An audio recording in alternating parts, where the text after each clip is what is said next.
and Paul George, they had a podcast, and they were talking about like the current climate of NBA players and how these guys they don't take the game serious. They don't work.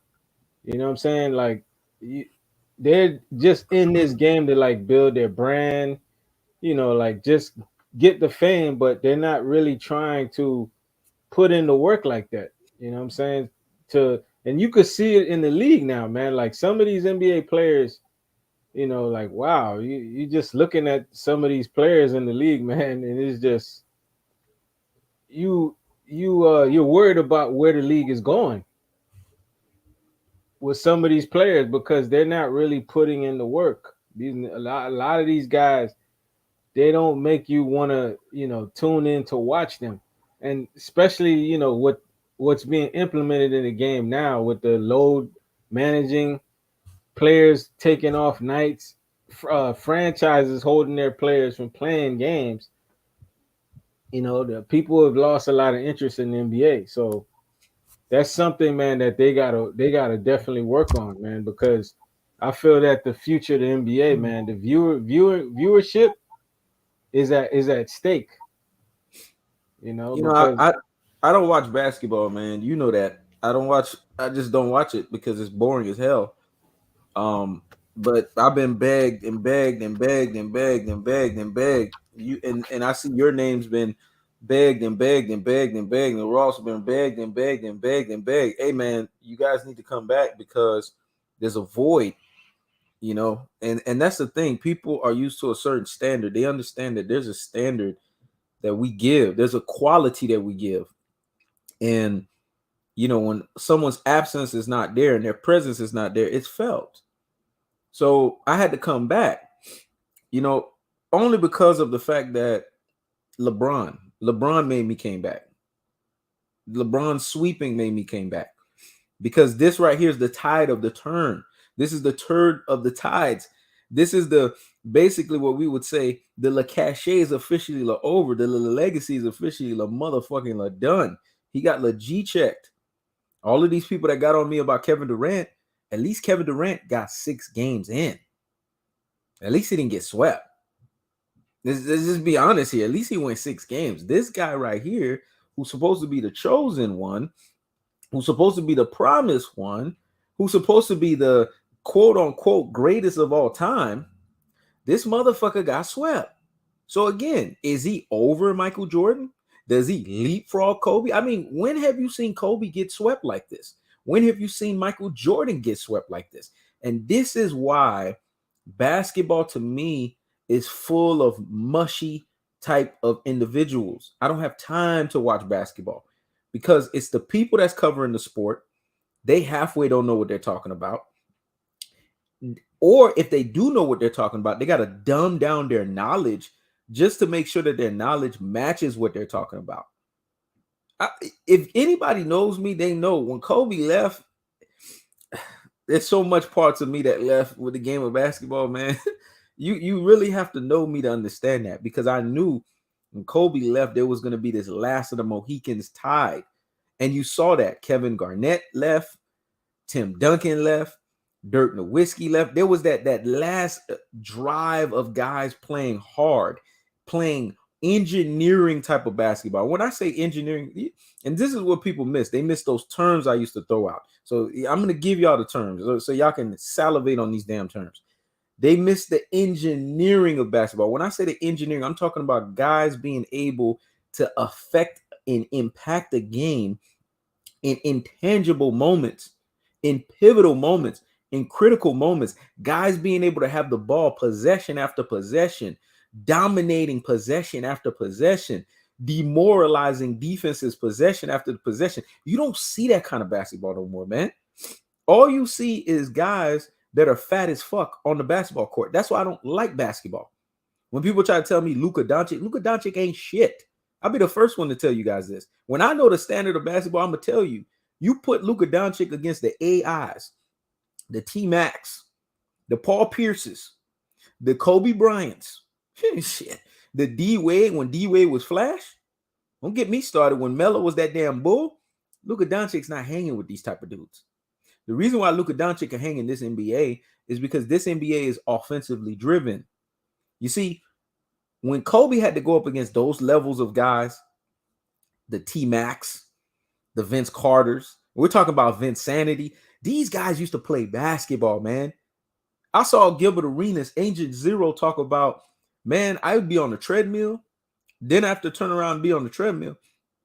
I got to turn around and then play basketball and basically run 8 miles. And then after I've turned around and run 8 miles, then I got to turn around. And when the coach say a day off, ain't no day off. I'm in the fucking weight room. These dudes are taking 4 or 5 days off. Do you understand Baron Davis? A Baron Davis type of player used to be an anomaly. Fat players like Baron Davis used to be one every 15 years in the damn NBA. Now you got Baron Davis extreme, like Baron Davis with basically what we would say obesity. You got guys that are fucking obese on the basketball court. Marcus Smart is an obese motherfucker. Zion Williamson is obese. Luka Doncic with a double triple chin. How you a basketball player and you got double triple chin? He's obese. I'm sorry, man. Go look at Luka Doncic when he played in the European games, when he was skinny and he had a slim face. Basketball players are supposed to have slim faces, bro. They're supposed to be slim. They're not supposed to have much body fat on them. But you got a whole bunch of these guys, they heavy. James Harden, it tells you what Gilbert Arenas was talking about. These guys are not playing the way they used to. But see, let me tell you what the problem is. And I'm going to tell you the number one reason why these guys are not playing basketball the way they used to anymore. Defense has been removed from the game. You see, when you're playing defense requires a level of physical conditioning for you to have. Richie Rich knows what I'm talking about. If you're a two-way player, there's no way that you're a two-way player and you're not in top conditioning, because you have to be able to switch offensively and you got to be able to switch defensively. Every guy in the 80s, the 90s, go look at it. The 2000s, these guys were leaner. They had low body fat percentage because they had to play on both sides of the aisle. We're not talking boxing, man. We're talking basketball. So if you're not going to be talking basketball, get your ass up out of here. These guys used to run up and down the court on one side and run up and down the court on the other side. They were lean as fuck. Lean and mean. We're talking about covering 94 feet, playing defense 94 fucking feet.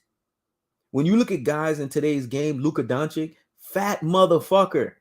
He's fat as fuck.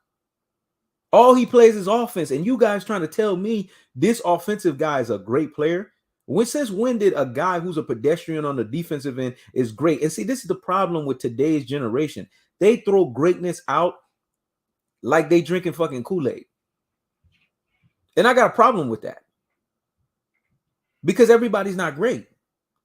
They may be great to your standard of basketball, and you're part of the cancel culture. I call it prisoners of the moment. So it is what it is. If you've dumbed down your knowledge to not understand, not do the homework, not go pick up an NBA 50 greatest book, not really understand the intangibles and the histories behind the game of basketball, that's not my problem. That's a problem you have. Richie Rich will tell you, I refuse to dumb down my basketball knowledge. That's why I don't watch today's game. Today's game hurt my head. And I got on Kevin Durant because Kevin Durant is playing in the easiest time in the game of basketball, and he don't get me his fucking championship. The fuck? I'm rooting for you, and you're not getting me a championship in the easiest time of basketball. You with the Phoenix Suns. This is the most garbage time to be playing basketball. That's why I was mad. I'm like, KD, you're supposed to be dominating, man. These dudes ain't on your level. You are Kevin fucking Durant. Ain't that what you told damn near, what's that boy's name? The one that got the locks just like myself, Patrick Beverly. When he tried to guard you, said, hey, motherfucker, you don't know who I am? I'm Kevin. That's what you were supposed to say on the court against the Nuggets. That's why I'm mad at you. You're not supposed to be losing. You finally got your Golden State type team. So when people say, well, you don't get on Kevin Durant, I'm not dummies like you. I know that the Brooklyn Nets time didn't count because of the fact that during the Brooklyn Nets time, he didn't really have guys on the court. Kyrie Irving didn't know if he wanted to be a basketball player, if he wanted to be a civil rights leader. He didn't know what the hell he wanted to do. James Harden was damn near hurt all the damn time. These guys in 5 years played what? 82 games? You put anybody in any scenario like that. You put even Michael Jeffrey Jordan in that scenario with Scottie Pippen only playing 82 games in 5 years. You think they're going to win championships? Come on, man. And people tried to sit here and say, well, Kevin Durant, he ain't doing what he's. Do you even fucking know basketball? Basketball, you have to build chemistry. Basketball, you have to sit here and build symmetry. Basketball, you have to sit here and build what we call playing on the court together. You have to build a team. That's why it's called the team sport. But if you don't have the product on the floor, how are we going to sit here and say that the product is justified? So, of course, those 5 years in Brooklyn don't fucking count. But when he goes to the Phoenix Suns, you got Devin fucking Booker, a Mamba mentality recipient and student. Oh, no. Now I'm putting the fire on your ass. You got Chris Paul, a floor general, a guy who makes the job easy for you. You got Ayton, a big-ass fucking center. And you mean to tell me you can't get the job done? No. And I don't care that you was playing the Denver Nuggets. They ram-a-lang your ass. You deserve it. So you see me, when I get on somebody, I get on them at the right time. Because I'm not what's called a prisoner of the moment. I don't get on people way in advance. So I got on KD. But at the same time, we're going to keep that same energy with LeBron. I told you motherfuckers LeBron James was done 5+ years ago. But y'all wouldn't listen. LeBron James' bubble title does not count. If you know basketball, you know this. And y'all sit here and disrespect Kobe Bryant's 5 the hard way. Kobe got 5 rings the hard way, man. Don't even get me started, man. And y'all going to sit here and try to say LeBron James is over KB 2 or KB 8? This is why talking to people when it comes to basketball these days, man, I feel like I'm losing brain fucking cells. It's just like in boxing, right? Niggas are in love with boxers. You don't know if they want to gargle their nut sacks. You just don't know. It's not that serious for me. I don't love no damn body. I don't have no affinity to nobody. The only person you should be, as a male, you should be taking your tongue out and licking is a damn twat. Well, nowadays, you got to make sure there ain't no Adam's apple here. You better make sure it's a real twat. You better make sure it's an actual twat. You see what I'm saying? You better make sure it's a real thing now. I don't know. You got to do your little inspection. Inspector Gadget. You better inspect that motherfucker. But anyways, that's the only thing you need to be licking. That's the only thing you need to be putting your tongue on. But not no sit here and niggas are sitting here getting their emotions because they love a boxer. It's just the same thing with basketball. I don't love LeBron James. I'm going to say this right now. I don't love Michael Jordan. I don't love Kobe Bryant. I love what they represent. See, Michael Jordan and Kobe Bryant represented competition. They represented greatness personification. And what did we say about greatness personification? Greatness personification can only be hindered. The motherfucker can't be stopped. That's what they represented. Do you see greatness personifiers in today's game? No. You know what you see? You see great mimickers, guys that try to mimic greatness. You could see LeBron James's face. That's why I was laughing. I said, oh, he brought me out of retirement because that motherfucker was defeated. I looked at his face. I said, this motherfucker basically was done. The Denver Nuggets ran his ass off the fucking court, and I was loving every moment of it. Because sometimes that's what has to happen. You feeling yourself too much, and there has to be someone that no one expects. It has to be someone that everyone least expects that runs your rabbit ass off the damn court. And that's what the Denver Nuggets did. They ran him off the court, and I loved every moment of it. And I said, you know what? Thank you. Because now the tides have turned. Now LeBron James is done. You could see it. Because if this was LeBron James 5-6 years ago, let's be honest, the Nuggets team is not beating them. Even I could be honest with that. But LeBron is not LeBron of 5-6 years ago, and y'all motherfuckers kept thinking he was. And you know what also you saw in that series? That LeBron ain't that dude. Because who didn't ball? Anthony Davis. I keep telling y'all, when it comes to LeBron James is not the main cog. It's always someone else. But y'all forgot all of this. You know why you forgot all of this?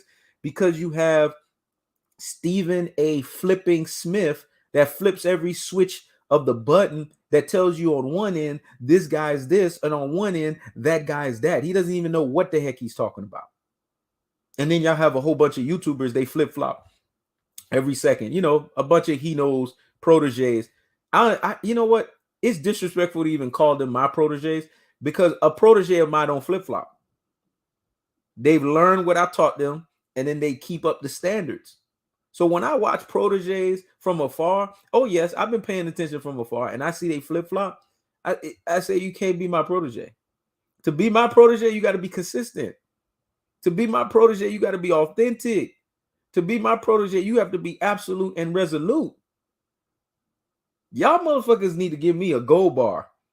Because when I came into this YouTube scene, I created a lot of fucking YouTube channels. You know, a brother of mine told me that the other day. I didn't even realize that. He said, man, you showed up on YouTube. The reason why there's a lot of channels on YouTube is because of you. And I said, what you mean, man? He was like, man, you don't understand, man. You are what we call a blueprint, dog. I said, what we doing? We doing the album, The Blueprint? He's like, no, you are the blueprint. Because you stepped on the scene and now we have all these fucking channels. But I'm gonna tell you right now, when you removed yourself and you had your absence, the standard was not the same. Because these guys could not follow you. They could not follow what you were saying. They could not follow what you was doing. I noticed it from afar. I paid attention to it. I saw it. But see, here's the thing. I gave them a blueprint. The blueprint is simple. When I brought you out, you were supposed to be in your own way, your own original, authentic type of individual, not flip-flop. And the only reason why people are holding on to you is because that's all they got is you. They don't have me to come back to. So I said, you know what? The mouth has to come back. The mouthpiece has to come back because too many people have been begging for the mouthpiece to come back.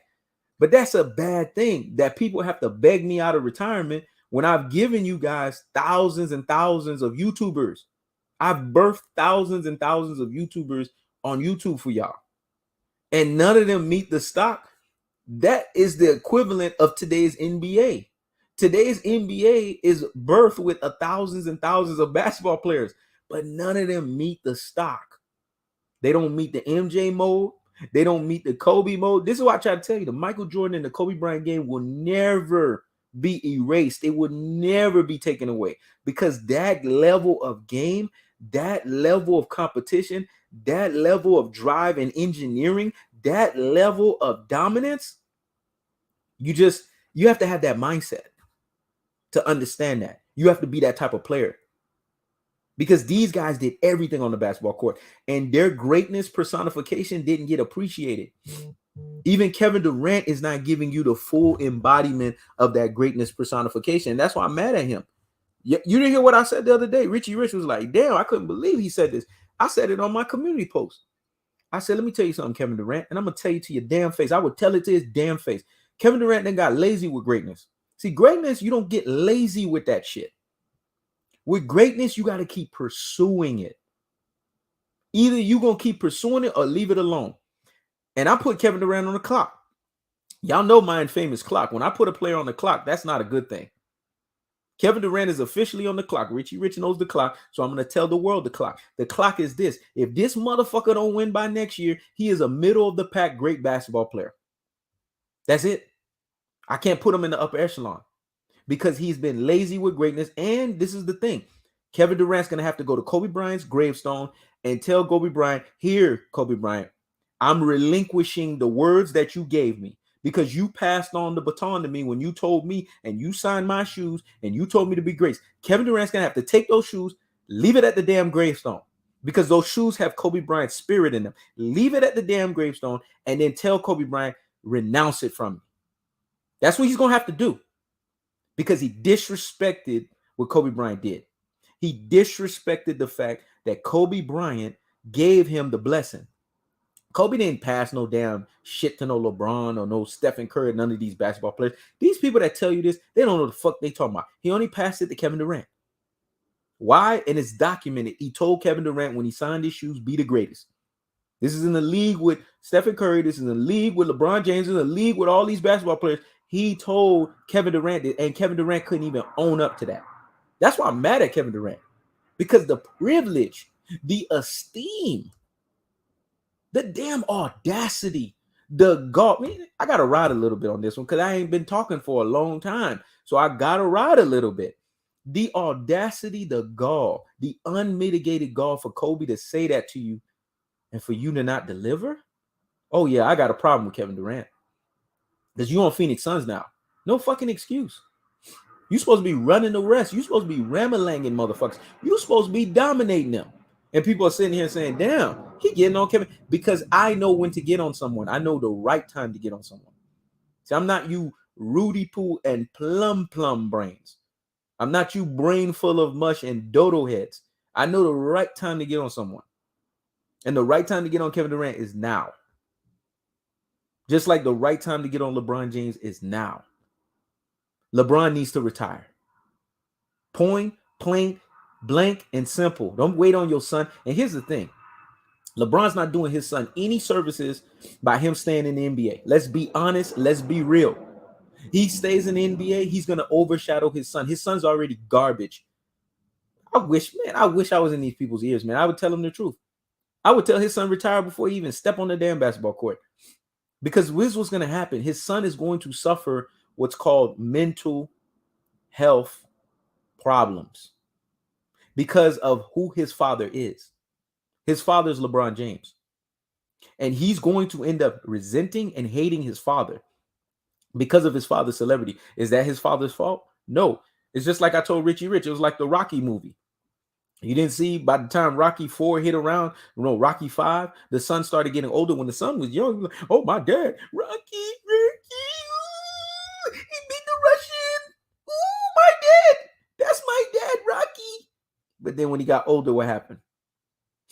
When he wanted people to notice him, when he was getting his ass whooped in fucking high school, and then when he became a man, everywhere Rocky went, Rocky was getting the signature. He wanted his dad to dumb down the work that his dad did to get to the level that he got to. But because he's not his father, he's jealous. This is what's going to happen. I use that simile to draw it. This is what's going to happen to LeBron James' son. So no one's in LeBron James' son telling him this. Quit before you're ahead. Because you're not going to be the basketball player that your father is. Let's be honest here. We've seen you play. And I don't know who's lying to this motherfucker. You don't have your dad's size. You don't have his physical specimen ability. You don't have his locomotive. Because LeBron has some things that made LeBron at least. LeBron ain't no damn Kobe. He ain't no damn Jordan. But he's LeBron. But his son is not LeBron. And if we're being honest with ourselves, he needs to quit while he's ahead. Just like Jordan's sons, they realized that shit in college. When they started playing when his brother was playing in UCF, was getting done the fuck up, and was okay. You know what? The competition is too fucking good, man. Let me get the fuck up out of here before I start getting embarrassed in the NBA. That's what LeBron James' son needs to go. USC, come on, that is LeBron James paying USC millions of dollars every year. Yes, parents do shit like this. The funny thing about it is LeBron being the black man doing it, but usually it's a white parent that does that with their kids. They pay the university so that their kid can be part of the university because the kid ain't halfway shit. But they want the kid to have a name. They want the legacy to live on. So they pay so that the kid can at least be able to be tolerant. LeBron James' son needs to look for a new fucking profession. Yes, I said it. If I'm the only motherfucker on the internet that's saying it, then guess what? I'll be the only motherfucker on the internet to say it. He needs to look for a new profession. He could probably do a podcast. He's famous. Or he can go around and become a socialite. Shit. A lot of these celebrity kids, that's what they known for. Kim Kardashian made that shit fun. Just be a socialite. Paris Hilton and them made it fun. Be a socialite. Just go around and say, I'm this person's celebrity's kid. Or be like Michael Jordan's son. And start fucking NBA basketball players leftovers. Anyways, I have a problem with Michael Jordan's son. Fuck Scottie Pippen's wife. What the fuck? You're young. Like, that's some Paco type stuff, man. I don't know what that is. What are you doing going after cobweb pussy? You're a man. As men age, men get better with age. We're like fine wine. Do you understand a man's prime is 45 to 64? Shit, I'm not even in my prime. That's dangerous for these women, boy. That shit is fucking dangerous for them. I'm not even in my prime. 45 to 64. Women's prime is 18 to 30. Once a woman hit 30, that shit go downhill. So when you notice, why are you sitting here fucking with his wife? He's already been done, man. She's been done over. They don't even get me started with that shit. She was already messing with multiple NBA players before him. Exactly.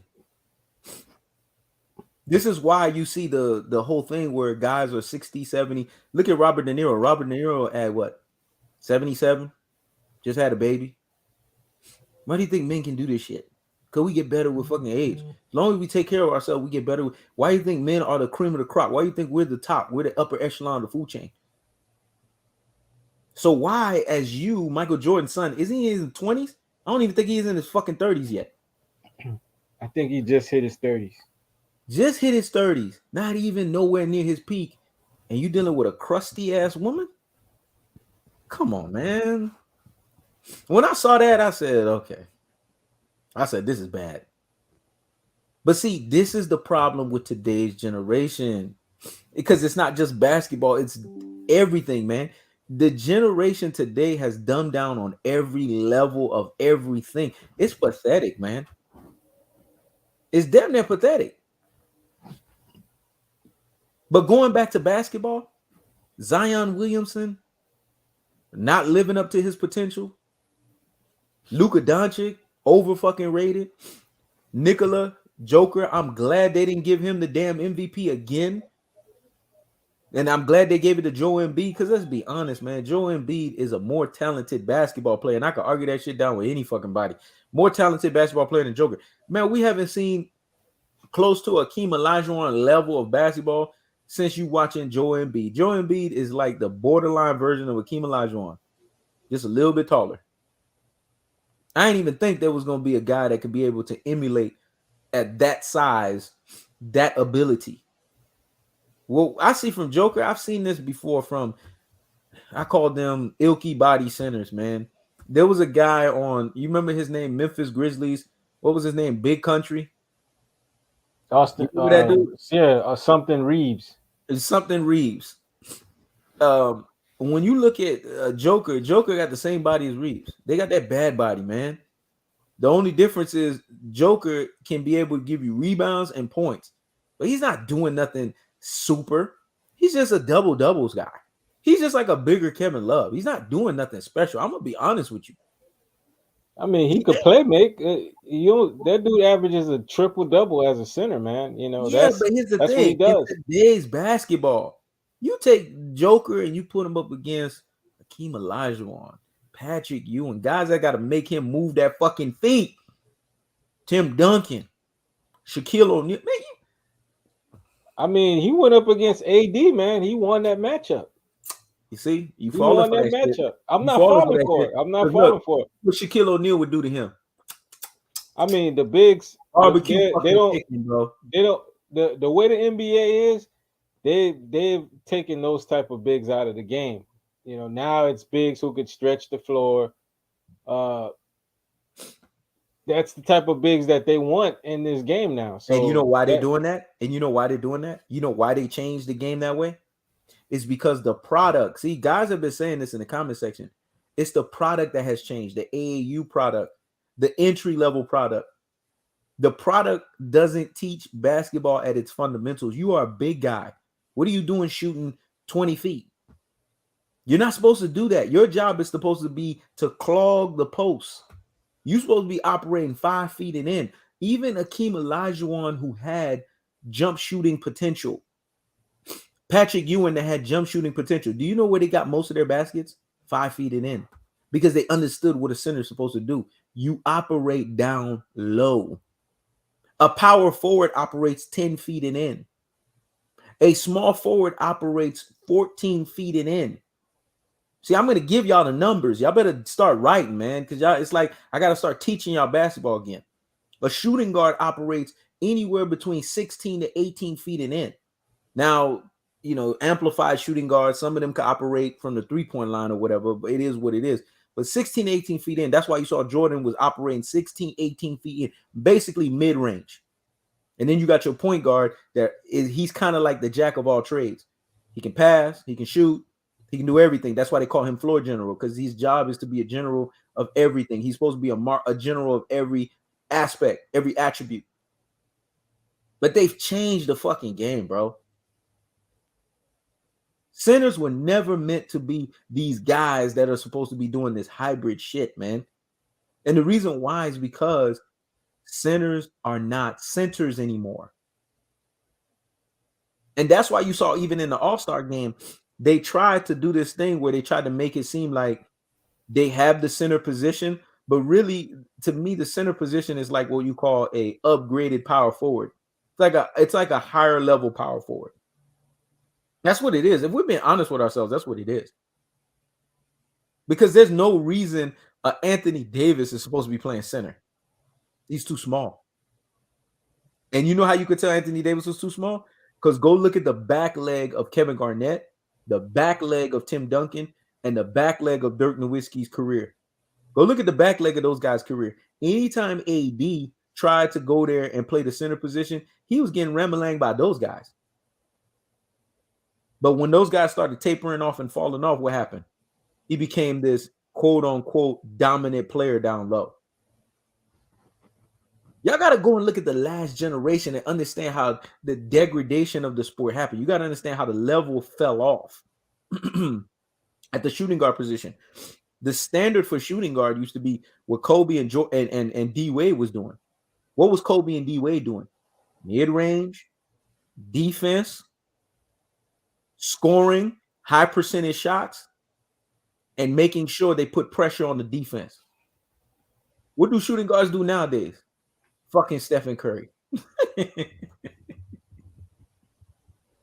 Don't get me started, man. Oh, and I could get on Stephen Curry too. That's what they do, Stephen Curry. They come down and shoot 40 feet three-point shot. That's not even good basketball, man. But y'all get so caught up by it. Oh, well, look, he made the 40-foot. That's not the right fucking play, bro.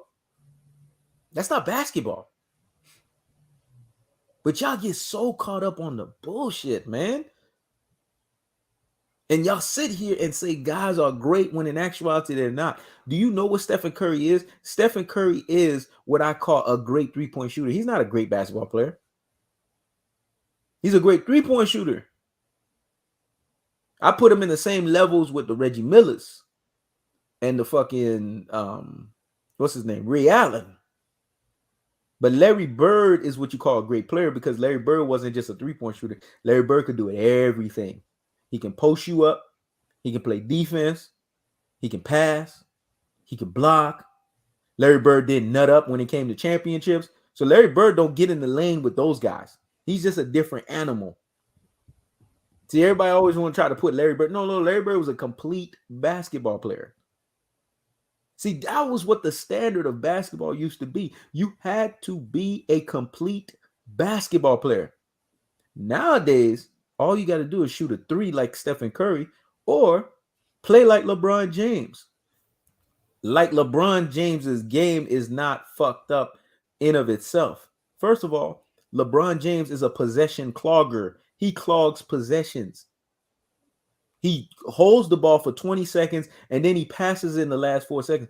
Since when was that ever efficient basketball? And you know why LeBron does that? So that he can basically stat pad or pat stats. That's why he does. I mean, yesterday was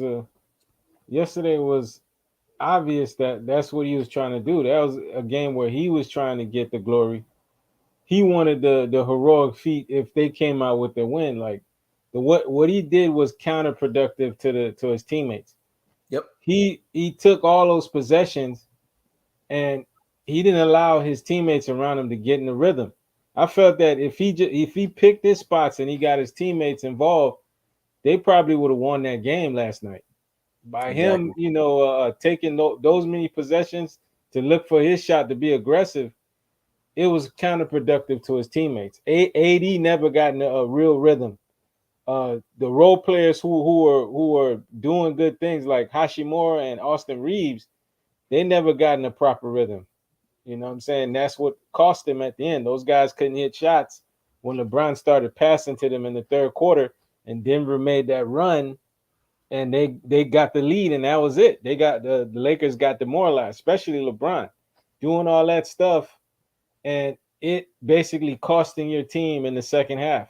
So did LeBron evolve, or was he always the same basketball player, and it was a matter of time for him to get exposed? LeBron's been the same basketball player since he came into the league. He has Now not y'all changed his understand game. why I call him the Canelo Alvarez of basketball, and why I call Canelo Alvarez the LeBron James of boxing, because those guys have always been the same. They just needed the right person to expose them. It just happens that the Denver Nuggets exposed LeBron James, just like Dimitri Bivol exposed Canelo Alvarez. That's what you need. You need the right person or the right team to expose. You know why the Denver Nuggets exposed them? Because the Denver Nuggets actually play basketball. Because that dude, Exactly. Aaron Gordon, has an old school grit about him. Let me tell you the old school grit he has. He talks trash. This is a lost art in the game of basketball. Talking trash can mentally fuck people up. He was talking shit to LeBron James, fucking his head up. All while Joker was doing what? Getting easy baskets. Because in that series, Joker wasn't playing like no hybrid fucking center. He was getting a lot of low posts. I still watch highlights here and there.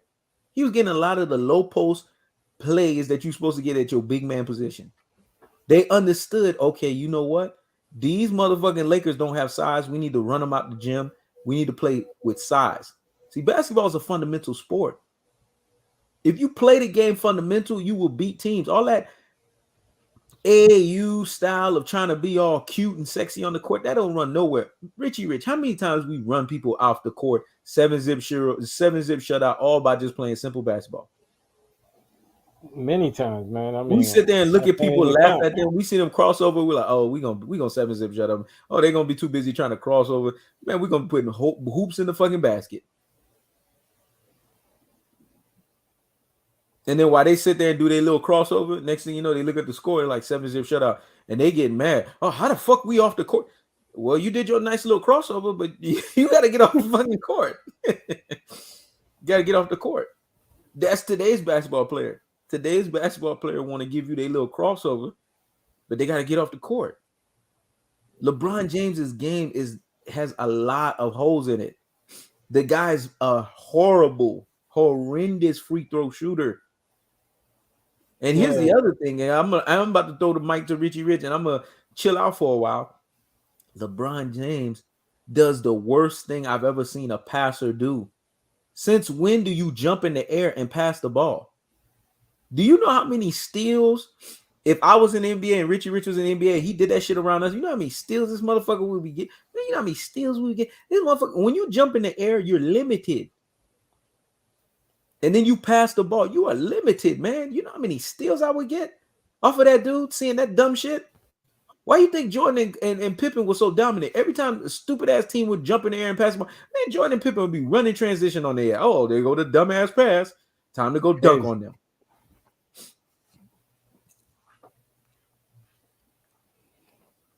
So what you got to say, man? I think I've said pretty much a lot about LeBron James. Hey, What you got to say, bro?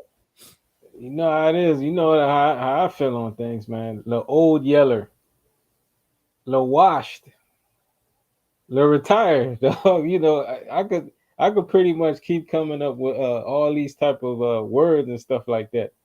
But that dude, man, he's done. If he's seriously contemplating about leaving the game, he has to leave the game because, like you said, you know, LeBron's always been this dramatic, you know, attention seeking guy, and I feel that's gonna hurt his son too.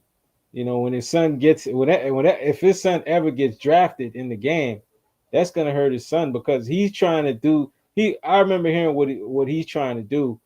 Uh, he's trying to do it like when Ken Griffey's dad was playing with him when Ken Griffey was a rookie, but I felt when Ken Griffey's father and Ken Griffey were doing that, it came from a place of a genuine place. LeBron's not doing it from a genuine place, man. It's a attention seeking fame type thing. That's how he's doing it. He's always some carbon copy manufactured type. That he's always involved in stuff like that. That's how I ain't trying to hate. It's just how this whole appeal of LeBron has been. Like it's being forced on us, like force driven on us. So I don't know if his son is gonna come out of that, man, whole, mentally whole, man. You know what I'm saying? Because I've watched some of the footage of his son. I don't know if he's that good, man. He's definitely not gonna be a first round pick. He's gonna have to do some phenomenal things in his first year of USC to be a first round pick. Just You look at know, and Dwayne Wade. Just look at Dwayne Wade's son. What is his son? Is his son a D leaguer? yeah, his son is a G leaguer. He Dwayne Wade. He's a minority Damn, you owner didn't say D. You with said G, a G leaguer. a G League. That's what they call it now. They call it the G League. He's Damn, on a Utah Jazz G League affiliate right now. I I like don't. that. Yeah. They should call that motherfucker Z League. Damn. He trying to get his son in the NBA, but you know what I'm saying, I don't think his son is that good enough, man, to get in the NBA yet. He's gonna have to keep playing on that G League affiliate for a while, until he develops to even have a chance to get in the NBA. Stop lying to these kids, man, and tell them the truth. This is the problem with today's generation. Kids, three types of people. YouTube, please, YouTube, please, YouTube, please don't get mad at me because I have to say it. Fuck it. Three types of people that are the most annoying people on the planet. These motherfuckers that are pronouns, they identify as they, them, he, she. I don't even, sometimes that's so fucking confusing. And they wonder why these people don't last at fucking jobs. Women, these kids that are being raised by these single women nowadays, they have no fucking accountability, man. None of them. None. And I'm going to just be honest with you. And in Dwayne Wade's home, unfortunately, one of his sons identify as she, he, them, their. Dwayne Wade's ex-wife was on to something, man. When she was saying, man, Gabrielle Union was going to taint them fucking kids. She was right. Because that's exactly what happened. That's exactly what happened. And the other son is not being told, look, you're not as great as your father. Dwayne Wade is failing his son, not telling him. This is the problem with the lack of true masculinity and true fatherhood in the home. Shit, when I grew up, man, Richie Rich will tell you, man, our father was a hard motherfucker, boy. That motherfucker was hard. Nowadays, man, you don't get that shit from these men, man. You know what you get? You get them coddling their fucking kids. If I was Dwayne Wade and I saw my son play basketball, I'd just tell him, you're not as good as me. No disrespect, but you ain't as good as me. And I'm going to be honest with you. I don't know. I'm going to just keep it real with you. Like, you can go if that's what you want to do. You want to play basketball, you can go ahead and play basketball. But I'm going to be honest with you. I don't think you're going to make it far. There used to be that back in those days, man. Well, father would tell their son that shit, man. Now it's like, well, I don't want to hurt my son's feelings, and I don't want my son to, feel some type of way. So, I have to kind of tell him if that's what he wants to do, that's what he wants to. Man, fuck that bullshit, man. If you garbage, you garbage. If you suck, you suck. If you're not that good, you're not that good. What's wrong with telling them that? And you know who's the worst of them all? LeBron James. Man, I've watched games where this kid gets run off the court, man. I've watched games where he gets shut down by defenses and he gets embarrassed, man. He gets run out of the damn gym. And they're sitting here saying this guy's NBA ready. You can't even beat high school level opponents. You can't even sit here and beat college level opponents into submission, but you ready for the NBA? I mean, he's gonna be playing at USC, so people are gonna be able to see those games, and they're gonna be able to make an opinion for themselves.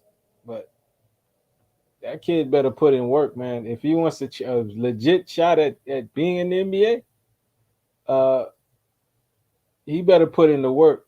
That's all I could say.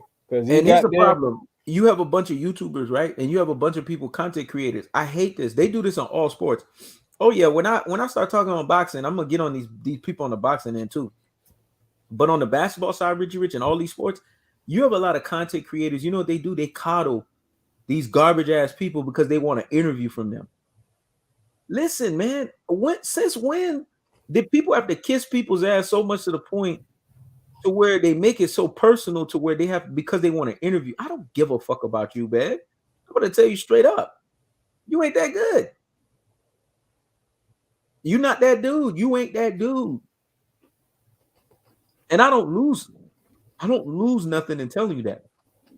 Do you understand the greatest engineer for a man is failure?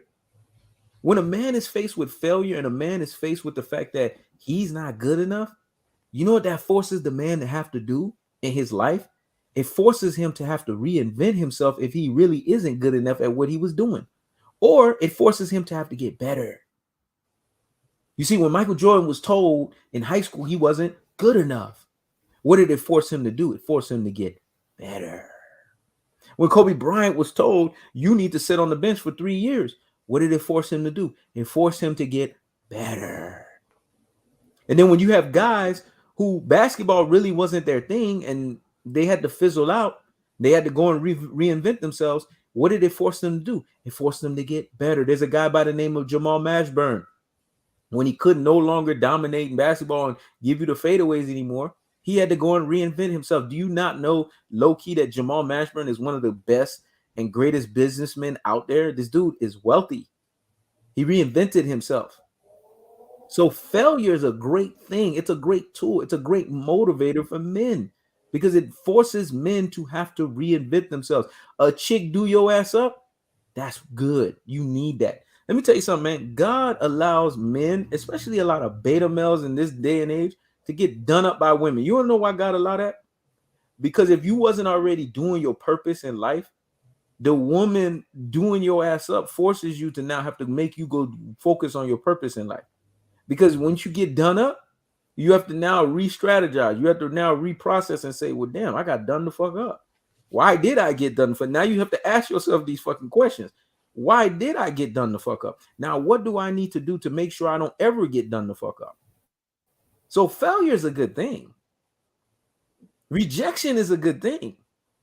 The problem in today's society is people don't want to hear this. Everyone wants to hear that they can win. Listen, Bronny, you're not that good of a basketball player. I don't know who's lying to you. Listen, Dwayne Wade, son, you're not that good of a basketball player. I don't know who lied to you. It's that simple. The only kid that was really good, but then he ended up having the heart problems, was Shaquille O'Neal's son. But them heart problems messed him up. But he was the only one, when I looked at all of them, because I judge basketball at the highest levels, so I can look at a person's talent and tell you if they're ready or not. He was the only one that had the capabilities to really infect. He wasn't going to be his dad, but he was going to be a talented basketball player. That heart thing messed him up. He was the only one that I saw out of that stock of them. And then, of course, you got Manute Bol's son. He's in the NBA, but he's not his dad's level, but he's talented enough to at least be there. See, some guys are talented enough to at least be there. They ain't going to be their parents, but they're talented enough to be there. Bronny is not talented enough to be in the NBA. And what LeBron James is doing by coddling his son instead of telling his son the truth, he is screwing his son over. LeBron James's popularity is going to be the demise of his relationship between him and his son. Because I don't know why you staying in the NBA because of your son. You're going to overshadow him. You are LeBron James, man. There's not a place you go. Nobody don't know who the fuck you are. You're LeBron James. You're not helping him. You're not doing him any favors. The best favor you need to do, LeBron James, is retire right now and let your son learn the hard way how to go into the NBA. As a matter of fact, cut his ass off. Don't give him all of the LeBron James privileges. He's an adult now. Say, hey, you're a man. Here's a little allowance for you and figure this shit out. Because you're going to be a professional. You're going to start making money. You need to figure this shit out. This is what you want to do. You want to be a basketball player? Because if his son goes that way, he might turn around and become a mediocre basketball player. He might work his way up to mediocrity. But in order for him to work his way up to that mediocre level, he has to be put in positions to where he has to struggle. Because let me tell you something, man. There's something about being in a famine state that engineers greatness. You got to be in that famine state to engineer great. That's how Jordan became who he was. Jordan was in famine. That's how Kobe became who he was. Kobe was in famine. When they told Kobe, you can't do check. How does my ass taste? You can't win with Kobe was in famine. Woo, woo, famine, boy. It's something about famine state that engineers greatness, man. You got to be in that famine state to engineer greatness. The last time you saw Kevin Durant dominated, you know why Kevin Durant dominated? Because he was tired of being number two. He got in his little famine state and said, I'm tired of being number two. I want to stand out. Famine state creates greatness. It creates gems. It creates jewels. But when you're in a surplus, you ain't going to work hard. You're not going to dominate. You're not going to do nothing. You're going to be lazy. That's what Jordan was talking about. We said all these guys getting big ass contracts. Look at John Morant. And you know we got to talk about him. What you got to say about him, man? John Morant.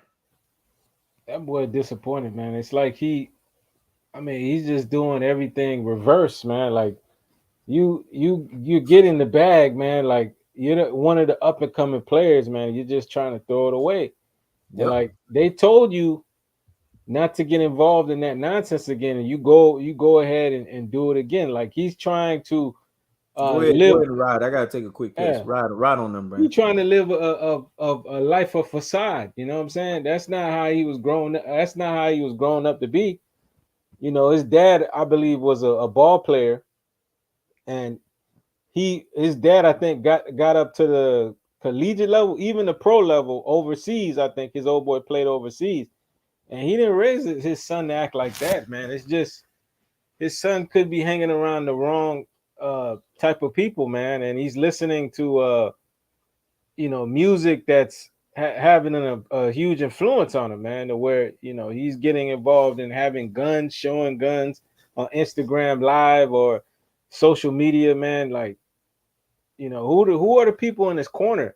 I'm not talking about his dad. Like when he's away from his dad, the people in his corner, man, they're not talking to him, man. They're not letting him know what the deal is, man. Like he's putting everything at risk. I don't think he's at a point where he's gonna lose everything now. No, he hasn't hurt anybody. He hasn't done anything crazy with these guns, but he's a black man. You know what I'm saying? He's got to be more mindful of what he's doing. They already have perceptions about who they think we are. Some people who are non-black, they have perceptions of who black people are and what black people are doing out there. That we're violent, we're this, we're that. So you got to be careful, man. You got to be mindful as a young black man, especially a successful young black man who's out here in the NBA. You're one of the best players in the NBA. You got to conduct yourself, man, as a sound dude, bro. Don't be out here doing nonsense like that. Plus, you got kids that are watching you as well. I would never tell to have an NBA player as a role model, but these kids, they're gonna look to you as a role model. They're gonna be observing you, watching you. You got to conduct yourself in a better manner, bro. Or if he wants to continue to be stubborn, then yeah, he's gonna have serious problems down the line. Where endorsements are taken from him. Because Nike, they I don't think they're gonna take his contract away from him, but Nike has started to taking promotions away from John Morant. They're not really showing his commercials on TV anymore. You go on their Instagram pages. They said that they've taken all his promotion out. They haven't dropped him, but they don't want to be promoting someone that's involved in those type of things. So he just has to be careful, man. They're giving him like a warning here, and then he goes and he does it again. He gets caught with a firearm. Like, it's just disappointing, man, because he's a young black man. You see he's in a position to really change the lives of the people around him, man. You know what I'm saying? Conduct yourself in a better manner, bro. Please. Like this young generation, man, is just they're very stubborn, man. They're very stubborn. They don't listen. They do things. They do whatever they want to do. You know, and yeah, we know you want to be in your own lane, man. But it's it's it's nothing wrong with taking advice from someone who's already been there, done that. But this young generation, man, they're all over the place, bro. It's interesting you say that because his name is Tremetrius. Tremetrius act like Tremetrius, not Ja. And here's the thing: if we're being honest, and you're acting in the unction of Ja, Ja is a religious name. It's more of a pious name. It's more of a holy type name. You were in a two-parent home. Be happy about that, man. Why are you trying to go against that? You know how many black men wish they were in a two-parent home? You were raised right. Clearly, they did something right because they got your rabbit ass in the NBA, and you are the player you are today. Don't try to be something you're not. You're not a gangster. Because what's gonna happen is when you do gangsting, when you're doing this whole gangstar, and you're trying to be a gangster, you know what ends up happening. You attract gangster affiliation. And the worst thing you could do is have these gangster affiliation people see you acting as something that you're not, portraying as something that you're not. They're not getting the credit for it. And this is how this weird, fluky ass shit happens. Then they turn around, they want to body you. So it's smart for him altogether just to leave this alone. And when we talk about this younger group of basketball players, he's actually the one that has the skill set. He's the one that's lean. He's the one that actually looks like a basketball player. He's the one that actually plays the game. He's the one that actually is dynamic. He's the one actually in today's game that's doing what he's supposed to. And he gets the credit for that. So the bottom line is this, and it just needs to be made simple and it needs to be made clear. Be who you are, Ja Morant. You're a basketball player. You're not a thug. Be who you are, Ja Morant. You are a basketball player. You're not a gangster. And this is the problem when you have people that think that they're more than what they are. All of us on the planet have a purpose. All of us on the planet have a mission statement. All of us on the planet have something that we were designed to do and we were created to do on this earth. There's nothing wrong in you living in your truth of that. When you try to go and do all of these other things that you're not, and you try to become all of these people that you're not, you know what you do? You take away from what you were and what people can see you as. Ja Morant is really a dynamic basketball player. I actually like his game. He really puts pressure on the defense. He's like a Russell Westbrook gone right. Yes, I'm going to say that again. He's a Russell Westbrook gone right. Everything that was wrong with Russell Westbrook is fixed through Ja Morant. Ja Morant is the perfected version of Russell Westbrook. He plays exactly like Russell Westbrook. He's just a perfected version of that. The field goal percentages are not low. He shoots a lot better. He makes more smarter decisions. You know, he has his little quirks about him. He's not a perfect basketball player, but who is? But he's the perfected version of what Russell Westbrook ever wish he could be on the basketball court.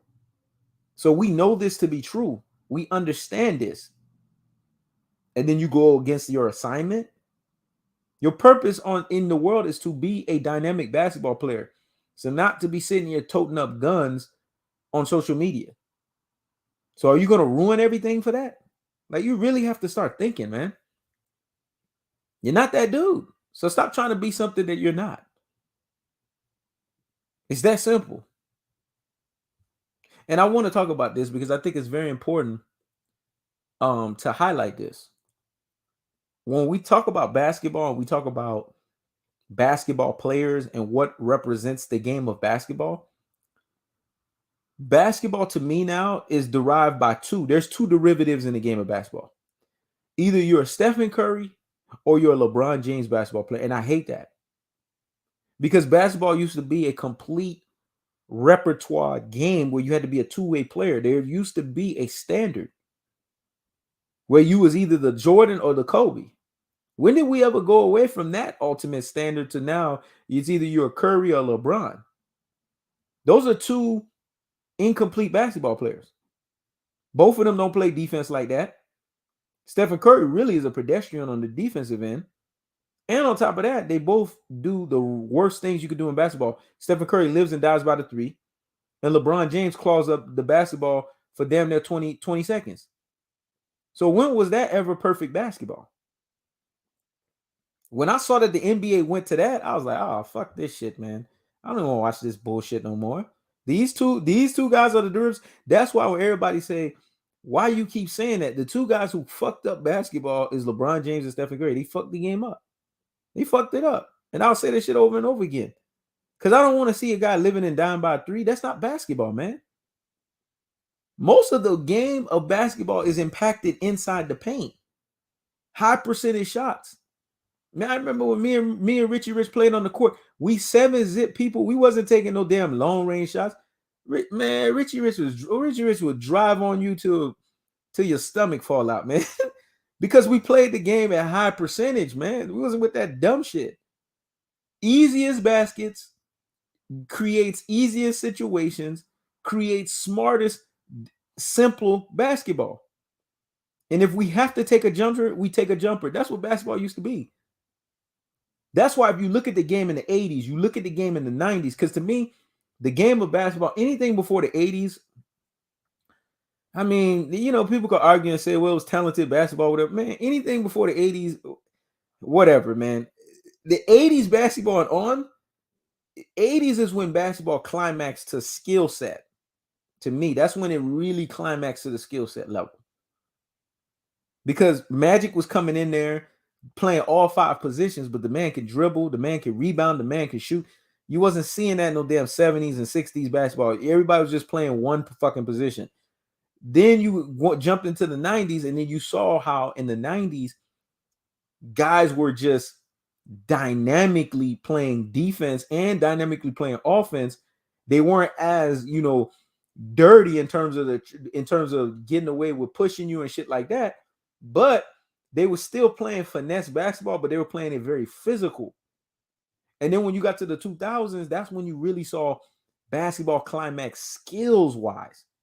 2000s was actually the most skillful of basketball, because nobody can tell me that there were guys on the basketball court more skillful than Kobe Bryant, Allen Iverson, Paul Pierce, Vince Carter, T-Mac. There's a reason why Kobe was saying T-Mac was just so... You got to know that basketball in the 2000s to understand what I'm talking about.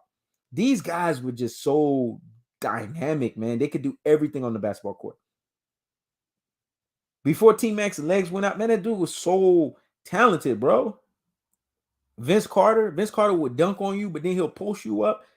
He was doing everything, shoot threes. These guys, man, Paul Pierce, before Paul Pierce got so extra fat, because, you know, he jumped into the new generation to where he didn't have to work out as much. I'm talking about when Paul Pierce had to keep up with the Kobe's, the AIs, and them. Man, Paul Pierce was lean, boy. Paul Pierce was ramalanging motherfuckers with the mid-range jump shots, man. Y'all got to go and watch that basketball, man. Y'all got to go and look at YouTube clips and watch the basketball in the fucking 2000s, man. You'll understand what I'm talking about when it comes from a skill set standpoint. AI, that dude, man, I used to remember, man, dealing with guys that had AI speed back in the day and having to guard these motherfuckers. Man, I used to be mad as fuck, but you know what? It made my defense so lethal, having to deal with a motherfucker that just could, and then that quick twitch fiber. Man, that shit is crazy. This is what guys had to deal with, man, that quick twitch fiber muscle shit. So your defense had to be on point if you're going to be able to rip a motherfucker like that up. Nowadays, you don't deal with motherfuckers like that with quick twitch fibers. You deal with dudes like Luka Doncic with double fucking chins that's coming down the court. You wonder why he getting ripped all the damn time. Basketball is trash, man, compared to what it was back in those days, bro. The defense, the offense, the positions, the skill set. This is what Agent Zero was talking about. Gilbert Arenas. Man, Gilbert Arenas was a problem, man. You want to talk about an offensive basketball player? Let me tell you something, man. I will pick Gilbert Arenas over any one of these motherfuckers. Gilbert Arenas didn't play defense for shit, but his damn offense was a fucking problem. And when that motherfucker was Agent Zero, he was a problem. He was a problem. This is why I laugh at people when they make you think they know basketball, but they don't know basketball, man. People don't know basketball like you think they do. And if you let them talk enough, and that's with anybody in life, people talk enough, you'll reveal who they are. And what you reveal with a lot of these NBA fans, they don't know shit. First of all, if you say LeBron James the greatest basketball player, I question everything about your basketball knowledge. I question you from the jump. I question you from the gate. If you put LeBron James in your top 3, I question you. You put LeBron James in your top 5, I question you. You even put LeBron James in your top 10, I question you. Because they ain't 10 basketball players better. LeBron ain't better than 10 basketball players. I'm sorry. He ain't better than no damn Larry Bird. He ain't better than no damn Isaiah Thomas. These guys, they play basketball at such a cerebral level. This shit is crazy. He ain't better than no Magic Johnson. He ain't better than no Jordan. He ain't better than no Kobe. He ain't better than no Tim Duncan. He ain't better than no Shaq. See, I already gave you 7, motherfuckers. He ain't even better than Dwayne Wade. Dwayne Wade had to psychology him. That's why Richie Rich said, fuck Dwayne Wade. Because Dwayne Wade didn't even realize he was better than LeBron James. See, it took me, it took me a few years to even realize that. Because I usually catch shit quick. It took me, and I have to admit that, Richie Rich, I didn't even see the genius of why you did that. It took me a few years later to realize that. Because when Richie Rich denounced Dwayne Wade, he was saying Dwayne Wade is better than LeBron. Why does he have to defer to LeBron? The whole time I was trying to figure out why this motherfucker did this shit. That's why. Because he was like, man, I'm better than you. And I'm gonna sit here and let you take my team? Come on, man. Y'all overrate these basketball players, man. And it takes until these guys get done up so bad, like LeBron getting done up by the Denver Nuggets. You didn't see LeBron's face last night? I screenshotted it so many times, man. I ain't gonna lie to y'all, man. I was loving that moment. Richie Rich could tell I was was demoralized. Richie Rich could tell I was happy because I text him so much last night. And I don't text that much about basketball, man. I text his ass so much. I saw LeBron's face. I was happy, bro. Because the dude looked defeated. LeBron James looked like he is done. And if you're a basketball fan, you're loving this because guess what? Now this participation award era has to go. Now it has to be really about basketball. This is why I try to tell y'all there's 2 basketball players that ruined the game of basketball and got to the point to where guys that even I somewhat respected when they came to talking to basketball, even they fell for the damn LeBron James T and Stephen Curry T. And I said, okay, here we go. Everybody compromising because they gotta appease people. I don't appease nobody. When he knows, you better accept what you're gonna accept what he knows. And if you don't accept it, kiss my ass. That's simple. Kiss my ass. I'm not gonna sit here and say LeBron is this and LeBron is that when he's really not. And when have you ever seen Michael Jordan get swept by some damn Denver Nuggets? Let's be honest here, man. Put Michael Jeffrey Jordan on that Lakers team. Put Kobe Bryant on that Lakers team. You think they getting swept by this version of the Denver Nuggets? So you got to ask yourself these questions. These fans And are then when you slick, man. come to the answer, you're gonna realize LeBron is not that dude. When he took out Golden State, they was like, you see LeBron.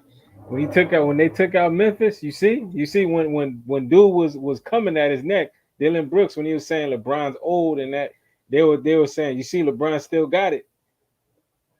Denver sweeps his ass out. They bring out the brooms. They sweep LeBron out. Man, he's 38 years old. There's only so much he can do. Exactly. He's carrying AD and he's doing all this. Man, what the hell are you talking about? LeBron shot them out of game 1 and game 2. He didn't Yep. get his teammates involved. He tried to be the hero of this series. He cost them this series. He cost his team this series because he wanted to get the glory. He tried to take 3-point shots that he's not even a great 3-point shooter. Why are you taking those threes? We know your game, LeBron. You like to barrel yourself and use your off arm and free arm a dude to the rim to get to the rim and finish. That's your game. Exactly. Why are you going away from that? Well, here's the problem. Here's the fundamental problem with that. LeBron James has always been the basketball player that he's always been. But when you have a media that is created to dumb down knowledge. I've talked about this, man. It's called neuro linguistic programming. I said it damn near back in 2020. And that's why I said, man, I think I'm ahead of my time, man. I think I'm a Kanye West, dog. I'm gonna start saying I'm a Kanye West, dog. I'm gonna start saying this. I think I'm ahead of my time because I be saying shit years in advance, and it take people time to process what I be saying. I told y'all neuro linguistic programming. Neuro linguistic programming is when the mass media does a brain full of mushing. They gotta mush your damn brain into accepting bullshit because they have to accept it. Remember, they have to digest it first. So you know what they do? They sit people in the media down in front of a TV over and over and over again. At first, they don't like the images that they see. At first, they're disgusted by the images that they see. But you know what ends up happening? If you sit down in front of something long and long and long enough and long enough, what happens? You become a product of your environment. You become accepting of it. So once they became accepting of it and they said to themselves, okay, if the first day they said this shit was trash, by day 100, they say the shit is good. Now, because they've convinced themselves, they've psyched themselves out to say the shit is good. Now they can tell you the shit is good. And then the same thing happens to you. Day one, you're like, man, I don't want to hear that shit. That shit is garbage. But if you keep watching it over and over and over and over and over again, by day 100, damn, this shit is actually good. So now you start thinking the shit is good because they've done it to themselves. So now they have to proselytize you. They have to convert you. And that's what's happening in today's genre. In order to make people stomach LeBron James and stomach Stephen Curry, why do you think they overly promote those two? Go look at other basketball players. There are no basketball players that are more promoted in the game of basketball more than those guys. There's a reason for that. It's called neuro-linguistic programming. They have to neuro-linguistic program you guys into believing that these guys are those dudes. So if they keep force feeding them down your brain, I don't care what your level of intelligence is. I don't care how strong you are mentally. If you allow yourself to keep taking that shit in every day, you're going to eventually be subdued by it. And then you're going to end up finding yourself saying, damn, man, this dude is great. Damn, man, this dude is good. You're going to find yourself start saying this shit, and you're going to start seeing the standards that you once have. You don't have it anymore. So you know the easiest way to eliminate yourself from that equation? Don't go from day 1 to day 100 listening to that garbage and that trash. How about you just turn off a TV and go by what you think? You could hear things from this. You could hear things in your ear, even if you have the TV in the background. Don't look. You can hear it in your ear, and then while you're hearing it in your ear, you can be like, "Man, that shit is garbage. The fuck they talking about? That shit trash." That's what I do all the time. But I'm not sitting there watching it. I'm not sitting there digesting it because there are a few things that I like to watch. There are a few things that entertain me. Right now, there's a few YouTubers out there, man. I'm so excited of these guys. They entertain me. You know, like Fresh Fit Podcast, these type of dudes. I like, man, these guys are like younger versions of me. I like to watch younger versions of myself. That shit entertains the shit out of me. But when it comes to all this dumb shit, I don't got time to be paying attention to it, man. It hurts my brain. It hurts my brain cells. Because I already know it's not quality. It's what they call quantity. And that's what neuro-linguistic programming is. It's quantity programming. Because if we give you enough quantity, then in your mind, you're going to think it's quality. See, when you have quality of something, you don't need quantity. You just need to give just enough of it. But if I force feed something down over and over again, you're going to accept it. So if I do 1,000 clips of Stephen Curry hitting 3-point shots, you're going to think after those 1,000 clips of Stephen Curry hitting 3-point shots, it's the equivalent of Jordan hitting a fadeaway. But you don't understand the level of skill set, repertoire, footwork, adjustment that Jordan has to do to hit that fadeaway on you, man. There's a beauty in a fadeaway, a MJ fadeaway. If I have to break this down, I have to do a whole live to break it down. How artful, how Picasso Michael Jordan's fadeaway is. The same with Kobe Bryant, how artful and Picasso their fadeaways are. How Kobe Bryant took Michael Jordan's fadeaway and put it on steroids to where he fading you up from half court. And how Kobe can basically squeeze between so much space to hit a fadeaway. You guys don't understand the degree of difficulty for that. But the degree of difficulty of a guy just shooting a ball straight up because he hit it in half court, there's no degree of difficulty in that. Stephen Curry's shots are nowhere near the degree of difficulty that Kobe Bryant does. I want you guys to go watch Kobe Bryant shoot the same shot that Stephen Curry shoot, but with Ruben Patterson on him twice. And go look at the level of defense. And people say, but Stephen Curry get guard. No, he gets hand in his face. Getting a hand in your face is not defense. I'm talking about a guy hanging on you. I'm talking about a guy putting everything on. Go look at Kobe Bryant when he shot against Grant Hill. Go look at the almost nearly perfect defense Grant Hill played on Kobe. But go look at the perfect offense Kobe used against Grant Hill to get the separation. Y'all don't understand basketball, man. There's an art to this shit, bro. And the problem is, if I say this, it's going to go over a lot of people's heads because they don't understand the art. For Kobe to get that degree of separation, for Kobe to use what he used in his arsenal, in his tool yard, in his tool shed, because there was a quick twitch fiber of muscle movement that Kobe used to get the separation. It wasn't just the footwork. You got to look at the separation up top. You got to look at the way Kobe out-muscled Grant Hill just to get the separation. There's so many variables in that damn shot. That's why Ray Allen used to hate Kobe, because Kobe used to out-muscle him and get the shot over him. But people think it's Kobe's footwork. Yeah, footwork has something to do with it. But there's such a thing called upper body strength. And if you have the upper body strength to create the separation, but you do it in a very, what I would say, schemy fashion, man, again, if I do this, I got to do a whole live on this, bro. Curry don't even understand this game of basketball. Curry just shoots the ball straight up. That's it. And do his little dribbling effect. When you're looking at Stephen Curry, we've seen this before. You want to know what it's called? And Richie Rich going to say, man, you being disrespectful. I'm going to tell you what it is. Harlem Globetrotter. I've seen this shit already before. Stephen Curry's Harlem Globetrotter, man. This shit ain't new. That's what the Harlem Globetrotter was doing. Stephen Curry just took Harlem Globetrotter and brought it to basketball. That's it. And you know what? True talented basketball players used to laugh at Harlem Globetrotter. Man, you had guys like Dr. J used to laugh at her like, I don't want to go play in that clown-ass NBA because I'm an NBA player. This is why I know Stephen Curry won't last in no damn old generation. He played clown basketball. And y'all falling for the clown shit, man. Because all that dribbling shit he do, all that man, come on, that's stupid shit. Well, the most important thing in basketball is basically being as efficient as possible and getting that ball in the basket as quickly as you can, as simply as you can.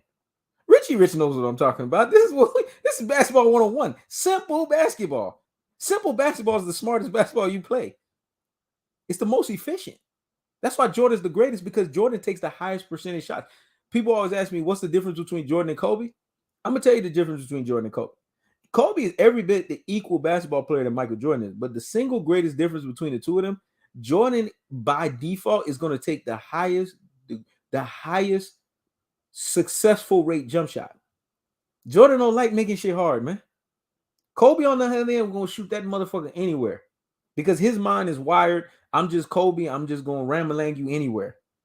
Jordan don't think like that. Jordan like, fuck that dumb shit. I'm going to go in there and I'm going to get you the best percentage because I want that motherfucker to go in because I'm MJ. I got a swag about me and I love making shots and I love the fact that I can ring it in your damn neck. I want to ensure the guarantee of the shot. So I'm going to shoot that motherfucker as close in as possible. Go look at the Byron Russell shot. People think that was an 18-footer. That shit was like 14 feet. Because you got to look what Jordan did. People think Jordan crossed back. Jordan actually crossed in. Because Jordan wanted to get as close to that fucking rim as possible. And you want to know what I'm talking about? Jordan leaned in to shoot. I know what I'm talking about, man. You want to really know basketball, you need to be listening to us. Because we can really teach you this shit. Nobody else can teach you it like this, man. Jordan leaned in, man. Because he wanted that shit easy. That's real basketball. Not that bullshit Stephen Curry does. I watched Stephen Curry shoot 50. He wish I wasn't his coach, man. I would have thrown the damn, what they call that clipboard? I'd have been throwing that damn clipboard out. What the fuck are you doing out there, man? What the fuck are you doing out there shooting 50-foot jump shots? I don't mind you shooting three, but shoot that shit right behind the line. Make it the easiest. If you're going to be shooting threes, shoot the easiest form of three. Shoot it right behind the damn line. What the hell you shooting that shit from half court? When I see Curry do that, that bothers me. Because that's not basketball. That's Harlem Globetrotter, man. It's clown basketball. That's what the Harlem Globetrotter do. They do clown shit. But y'all fall for that clown shit, man. And when I say these things, it goes over a lot of people's head. Hey, he being disrespectful. Now, I'm not being disrespectful. I'm being a realist. That's not basketball, man. And you always getting on Curry. I always get on Curry because Curry don't do the right things on the basketball court. He annoys the fuck out of me. His game is annoying. And when you want Stephen Curry to play real game basketball, you got to yell at him. Like Steve Kerr. Steve Kerr got to yell greatness. So is he really a great player that I got to yell greatness into? A great player don't need greatness yelled into him. Man, when Matthew Dellavedova would have locked up Stephen Curry the whole series if Steve Kerr didn't yell greatness into this man. Steve Kerr actually deserved the MVP of that series, even over Andre Iguodala, because Steve Kerr had to tell Stephen Curry, do you not know who you are? You are Chef Curry with the pot. If he didn't tell him that, man, let me tell you something. Matthew Dellavedova would have rambled him the whole series on defense. So is he really great when someone has to engineer greatness in him? Is someone clutch when someone has to engineer clutchness into you? I thought being clutch is just being clutch. I thought being great is just being great. See, that's where y'all be falling for that okie doke, man. Y'all be falling for that nonsense. That's why I'm never going to let nobody dumb my basketball knowledge down. So when people sit here and tell me Stephen Curry's great, no, he's not. He's a great three-point shooter. And even then, he annoys the shit out of me with that. He's a Harlem Globetrotter. Well, LeBron James is one of the best basketball players. No, he's not. He's great. LeBron James, to me, really got 2 NBA titles. Two. And when I really did the math and I really put it down to 2, I'm going to tell you the 2 he got. The 2 NBA titles he got is the first one and the second one. And the reason why I say that is because his contributions were enough to where it justified he deserved the championships, but he still didn't deserve the MVPs. LeBron should be a guy with 2 rings, no MVPs, no finals MVPs. If I'm really giving LeBron titles and I'm giving him everything, 2 championships, no finals MVPs. Because that 2012 should have went D-Wade, and the 2013 should have been Ray Allen or damn Chris Paul. Whoever you want to give it to one of them. Because if those guys don't do what they did, let's be honest here. They don't do what they did. LeBron is not walking to the damn Story, the club afterwards to go party. That's not happening. Let's just be honest. So people want to say, man, you know, I think I was a bit extreme when I said LeBron got 0 rings. He got 2 because he gave enough contributions to where he was the second best player on the team, but he has 0 finals MVPs in my opinion. That's what LeBron has. Now, Stephen Curry, 1. Not damn, but they do have 4. I'm going to tell you the one he had. And I'm going to tell you the last one with Kevin Durant, because he did enough contributions to be a fucking Scottie Pippen. Enough. This last one here, nope. Andrew Wiggins. The first one, nope. They did it right. Andre Iguodala. And then the second one, nope. Klay Thompson. You see how I dissect these guys? But people don't want to tell you this shit. That's the truth. The first one, Andre Iguodala. The second one, Klay Thompson. The third one, KD. The fourth one, fucking Andrew Wiggins. And I don't mind if you say KD twice. I'm okay with KD twice. But I understand what Klay Thompson means to Stephen Curry, so that's why I say Klay Thompson. But I give Curry 1. And that was the 3rd time he went to the NBA Finals because he gave you Scottie Pippen level, true Scottie Pippen level performance. But really, Stephen Curry has always been a third fiddle, man. People are like, what the fuck are you talking about? He always been a third fiddle. You got to think about it. In the first one, the guy who was the most dominant was Klay Thompson. And from an offensive end, the other 2 guys that were impacting was Andre Iguodala and Draymond Green. Draymond Green, in terms of being able to be a utilities man, and Andre Iguodala from the defensive end of what he did LeBron. So to me, Stephen Curry was like a third wheel. And then if you go into the second time, he's a third wheel again. Kevin Durant's the first wheel. Klay Thompson's the second wheel. I mean, just let's do process of elimination. Stephen Curry's the third wheel. Let's just be honest. And then we go to the next one.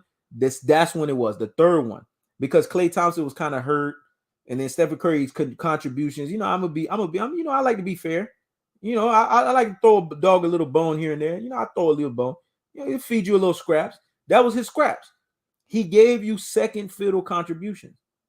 But that last one, come on, man. They robbed Andrew Wiggins of the NBA Finals. Now, I know me and Richard are going back and forth. You've been mad. You've been feeling some type of way about it. But they robbed Andrew Wiggins. Andrew Wiggins should be the Finals MVP, not Stephen Curry. Because to me in basketball, the way I judge is defense. Defense above everything. Like Dennis Rodman said, offense gets the glory, but defense wins championships. If you're guarding the best guy and you're locking down Jason Tatum, come on, man. You the Finals MVP. By default, you the Finals MVP. You lock down Jason Tatum. You lock down the best player.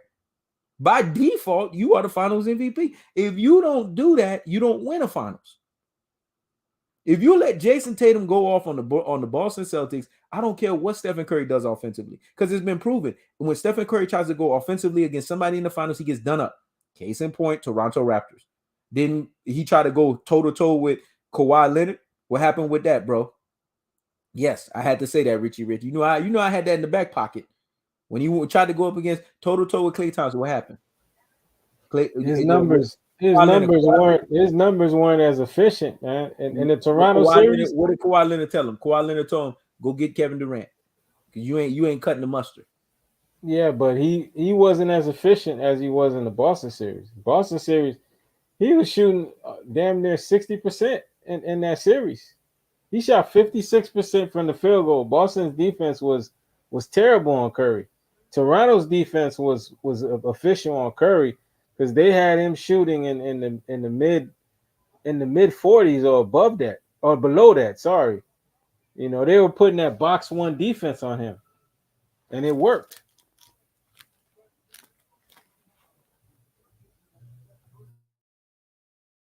Have guard Stephen Curry. They had the fat boy guard him. I told you, NBA filled with fat boys.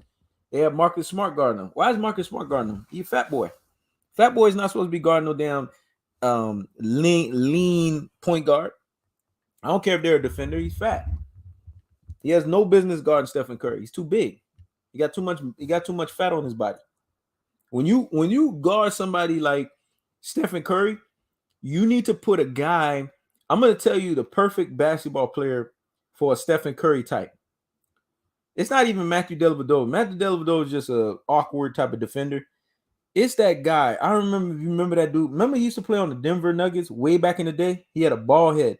He's an announcer now. You know what I'm talking about?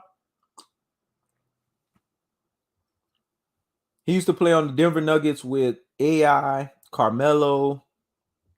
The dude had a bald head. Kobe used to ramalang him a lot. Forgot that dude's name. You know what I'm talking about? Yeah, he got a cone head. He got a bald head.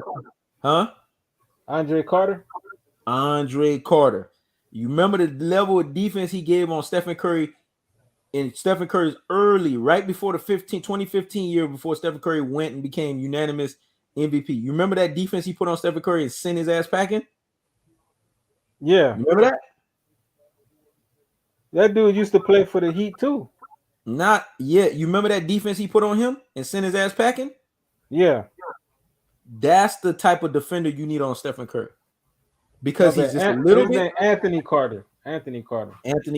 You need a guy that's a little bit taller, that's athletic, and his hands are active. Because let me tell you something about Stephen Curry. Stephen Curry is a robotic dribbler. He can dribble good, but he's robotic with it.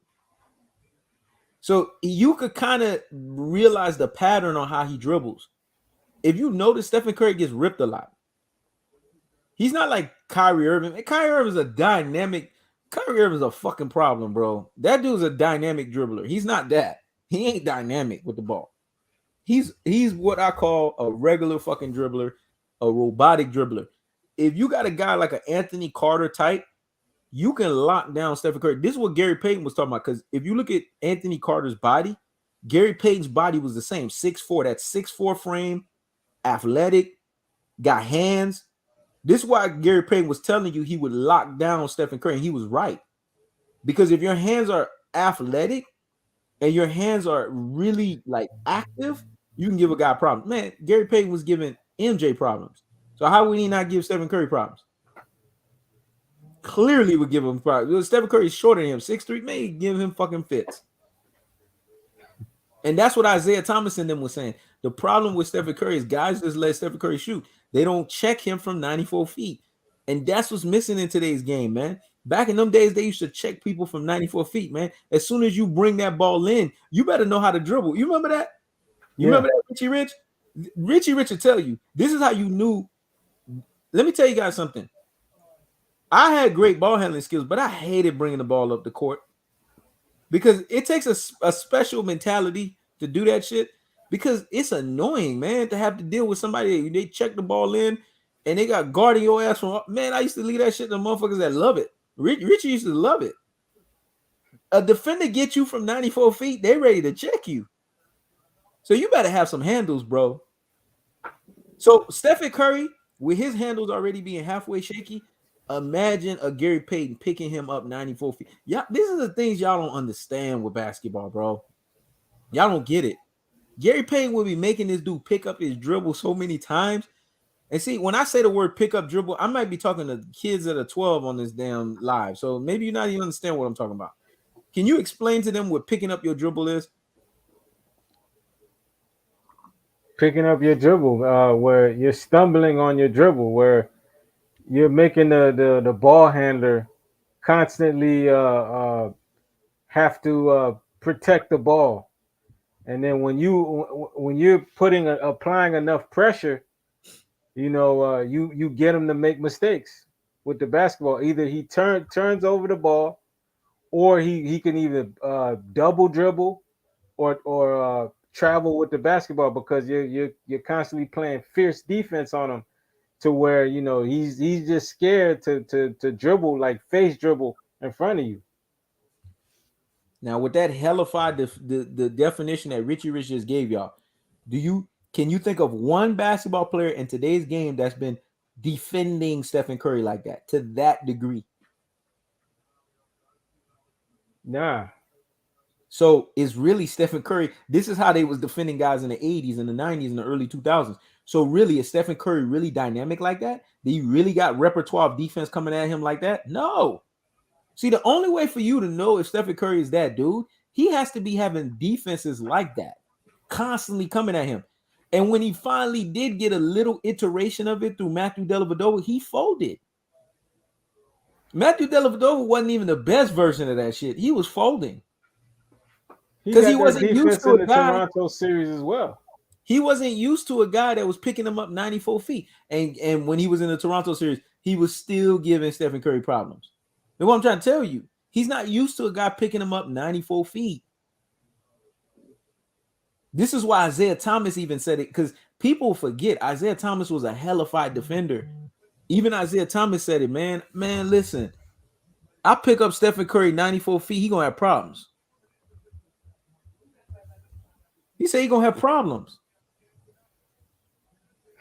Could you imagine John Stockton? John Stockton is not the most athletic point guard, but John Stockton was that dude used to do a lot of shit in between. Stephen Curry would be fucked trying to deal with a dude like that. John Stockton do a lot of in-between shit, man. This is what I'm trying to tell you guys. These guys you guys are saying that are great, you got to put them under those types of fires to know if they are really what you say that they are. If you don't put them under those types of fires, you don't know what you're getting out of those dudes. If you want me to be honest with you, you don't know what you're getting. So is the product the same? When you sit here and say LeBron James went to, remember, what was it, 8 straight Eastern Conference Finals? He wasn't playing in no Jordan era Eastern Conference. He was playing some bullshit ass Eastern Conference where 3 teams were above 500. Everybody else was below. Man, I used to look at the records. Only the West had 8 teams that was above 500. I'm looking at the East. I'm like, well, damn, after the 4th team and below got losing fucking records. Of course he's going to beat teams like that. Come on, man. Y'all be falling for the bullshit, man. Y'all be falling for that bullshit. And then when he went to the West Coast, what happened? Didn't he get a shell shock? Yeah, he got a shell shock. You know, he playing in the Eastern Conference where he had to face the DeMar DeRozans of the world. Derrick Rose, who was broken by then. If if he faced that Derrick Rose pre injury, nah, bro, Rose, I believe Rose would have got him. That injury really messed with Rose mentally, man, and LeBron was able to I take can see why advantage of Derrick that. Rose was your favorite basketball player. That Derrick Rose for any hellified defender, that Derrick Rose was a problem. Because that Derrick Rose will wear your ass out, man. That dude was just so dynamic offensive. There's some guys, man, they'll wear your fucking defense out, bro. They'll wear you out. I'm gonna be honest with you, they'll Exactly. wear you out. And imagine if he never teamed up with Wade, and Wade had his team, and LeBron decided to stay in the East, and they were going at each other. Who do you think would have won those matchups? Yep. Wade's team or LeBron's team? Yep. And I'm gonna tell you something. I think you agree with this because I think you may have alluded to it and mentioned it, but I'm gonna say this. Do you know if D Rose and Dwayne Wade, that time that they were talking about playing with each other, if they would have played with each other at that time, I think they would have done great things because Wade was still primish and D Wade and D Rose was still that dude. They should have took that. One of them should have swallowed their prize and play together because their games complement each other. They wouldn't go against each other. I mean, I mean, it was a possibility of it happening, but the Heat didn't get the number one pick that year. You forgot they got the number 2 pick. Chicago got the number 1 pick, and it was obvious Chicago was going to go with Rose, and then Miami chose Michael Beasley at the That's number 2 true. pick. That's true. But what I'm saying is, I'm not talking about that time. I'm talking about years later.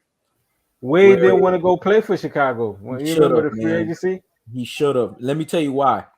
Him and D Rose would have complemented each other very well because their games don't offset each other. They just don't. Because you know why? D Wade plays off the ball. Yeah. Their I mean, games don't offset. that jump would have been special, man, if both those dudes played together, man. But that backcourt would have been something serious, boy. yeah, That shit would have been serious. that backcourt would have been serious. I'm not gonna lie, man. Those Because D two, Wade would have been in his hometown, Chicago. I mean, it would have been dynamic, bro. It would have been the closest thing you would have seen to the Chicago Bulls. If I look back at it, that's the mistake D Wade made, man. He should have done it because that would have gave him that second joke. Because he would have had D Rose, that MVP level D Rose. And here's the thing: Dwayne Wade wouldn't have been under no shadow of a LeBron James because him and D Rose would have been sharing. 1 year, one guy's doing exactly. it. The next year, the other guy's doing it. Listen, we gonna go into this, man. Like dudes that have played with LeBron. Look at AD, man. If that dude could make that decision all over again, he decided to switch agents and go with Rich Paul, go with Clutch, and they were able to brainwash him or do whatever kind of mumbo jumbo on that dude's psychic, and then he decided to go, play with LeBron. LeBron played this dude, man. I believe, hearing him on the shop, LeBron's show on HBO, appears on HBO every now and then. Him talking about being his own decision maker. Making that decision so he can have a legacy. You think he's gonna have a legacy as a Laker? They're not gonna remember that dude for winning that bubble chip, and he didn't get Finals MVP because LeBron wasn't gonna allow that dude to win Finals MVP. Did you notice in that bubble chip finals, Yep. 80 was the one dominating.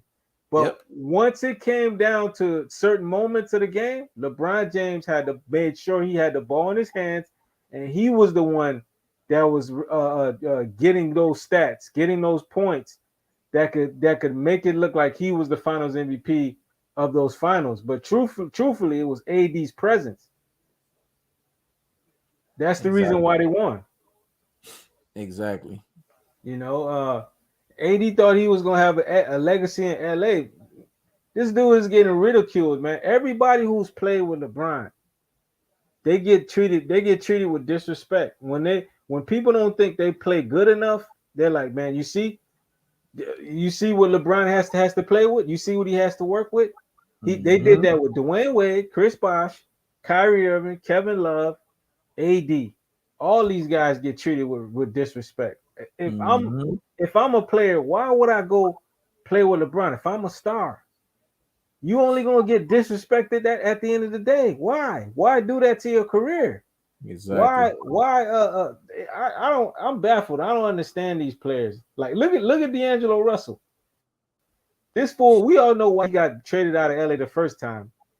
He Yep. ended up snitching on who was it? Uh who's that player? He's not in the league anymore. I guess he was a high draft pick with Los Angeles, and it didn't end up working out. He got traded out of there. They trade right back for him. Mm-hmm. He doesn't show up in this series. Randall, I'm Julius guessing he's Randall, in a contract year this year. Julius Randall. Yeah, he was with Julius Randle. D'Angelo Russell's in a contract year. He's making a decent bag. So right now he's getting paid about 30 million a year. He's due for another contract. He hurt his Mm-hmm. value Yep. playing alongside LeBron. These dudes don't understand when you're on a LeBron James team and they don't think you play good enough. If you in a contract year, it's gonna hurt your bag. This Facts. guy is not gonna be able to go in free agency and expect a max contract now. He hurt his value because in this Denver series, he was one of the weak links on the team in that series. Exactly. Denver were actually going at him because he's not a good defender, and Yep. he wasn't scoring out there, and he was hurting them to Yep. the point where they had to have this man come off the bench. Yeah, Mm-hmm. thanks, King Style. He said Nick Young. I forgot that dude. He snitched on Nick Young when he was with that female rapper. Oh, Iggy Azalea or some shit like that. Yeah, Azalea. He said that Nick Young was messing around with some other chick, and that caused him and But the Azalea Lakers brought to him break back. The up. Lakers brought him back. The Lakers brought him back, and they brought him back to what? A sweep.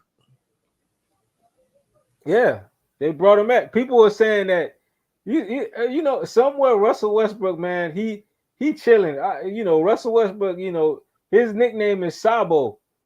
That's short for Mhm. sabotage. But somewhere that boy chilling right now, man. He got a smile on his face because they were Mhm. saying that D'Angelo Russell was going to do this, he was going to do that, he was going to be a better version of Russell Westbrook. That boy didn't really do anything. You know what I'm saying? Yeah, the Lakers were able to get into the playoffs, Yeah. but honestly, these boys were trying to contend for a championship. They knocked out Memphis, they knocked out Mhm. Golden State. And they were getting a little too optimistic to where they overlooked what Denver was capable of doing to them. And Exactly. we saw what happened last night. They got them boys up out of there, ran their ass out the gym. And Sweet. you know why they did that? They did that because at the end of the day, um, the Los Angeles Lakers don't play organized basketball. They don't play fundamental basketball. They play what's called LeBron James basketball. And I think you need to break that down. What is LeBron James basketball? Bully your way to the rim. And I mean that's his way of trying to go for higher percentage shots. But this dude pretty much fouls on every time he barrels his way to the rim.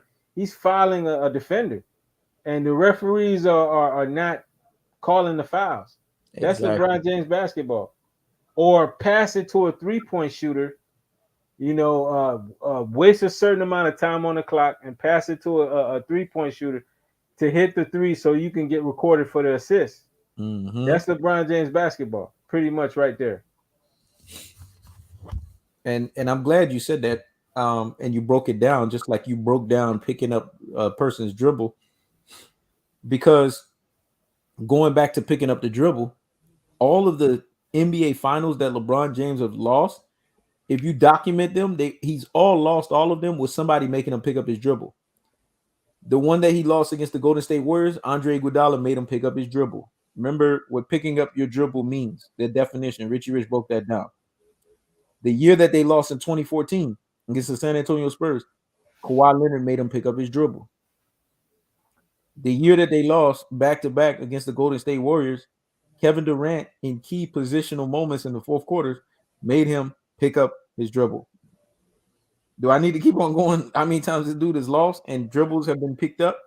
The year that they lost against the Dallas Mavericks in 2011, which to me categorically was probably the most embarrassing loss for LeBron James' career. He had a dude by the name of Deshaun Stevenson that made him pick up his fucking dribble along with Sean Marion. Heck, Yeah, they were on his ass in that series, boy. Jason Terry was making that motherfucker pick up his dribble. You don't understand when LeBron James is challenging a series, when dudes don't back down from him, LeBron ain't winning that series. He gonna fold. He gonna fold. He gonna fold. Them Aaron Gordon. You didn't see what LeBron James tried to do to Aaron Gordon yesterday, Yep. where he was not gonna allow LeBron to get in position. LeBron got mad and like shoved him in the neck. You didn't see that? Yep. Aaron Gordon was like, hell nah, bro. You ain't gonna do what you gonna do on me. Nah, bro. And LeBron got pissed off because he knew this dude wasn't gonna back down. He was gonna play his defense on LeBron. Yep. By any means necessary. Bron don't like that. He don't like getting shown up like that, bro. Nah, he got done the fuck up.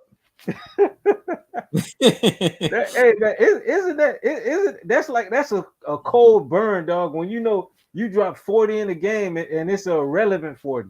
Mm-hmm. It don't even mean anything. Yep. That's why he had that look in his eyes, dog. Like, damn. And this is where Tom Ross gets credit because Tom Ross always tells you guys the importance of why stats don't mean shit. Because LeBron be giving you all these stats, right? And where do they get him? This is the point he's always driving, man. Guys that give you the best stats, they don't do nothing. It's guys who impact the game. It's guys who impact it in Richie Rich's emphatic quote of situational basketball. You remember there was a time, man, remember me and used to talk about it, momentum basketball, where in momentum swings, guys would demoralize you. I'm going to give you guys Richie Rich's exact quote. I used to miss that basketball where guys will suffocate. This is how Richie Rich used to explain it. Guys will suffocate, and I'm going to let him break it down. They will suffocate the air, and they would demoralize you to the point to where the defense is kind of like in still mode. And you're in video game mode, and you're scoring, and the defense is just looking around, and they can't do nothing because you sucked all of the air out the gym.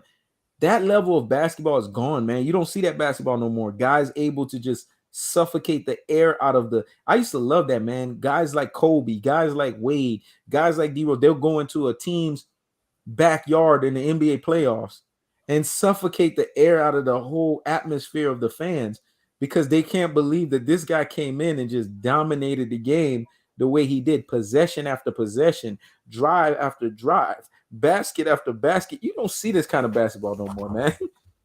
Well, I'm not gonna lie. Jamal Murray had that moment in that game too, where he was hitting shots on LeBron and AD, and those guys they played defense. They were on this man, and this guy was just making jumper on top. He demoralized those two cats, especially LeBron. LeBron had guarded him like 4 or 5 possessions, and that's when he had that unconscious moment and he erupted for 20 plus points in the fourth quarter in game 2. LeBron guarded him for like 4 or 5 of those possessions. AD, I believe, guarded him for like 2 or 3 on those possessions.